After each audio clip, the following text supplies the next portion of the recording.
Perumda Air Minum Tirta Mangutama Kabupaten Badung akan mengoptimalkan pemanfaatan air permukaan di kalangan pengusaha. Pasalnya masih banyak pengusaha khususnya kalangan hotel di Gumikris yang masih mengutamakan memanfaatkan air bawah tanah atau ABT ketimbang suplai air bersih dari Perumdam.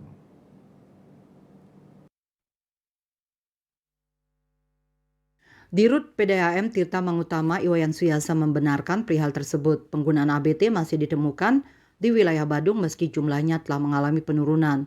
Menurutnya hotel yang berada di kawasan pariwisata Nusa Dua, Kuta Selatan belum sepenuhnya memanfaatkan air bersih dari Perumdam.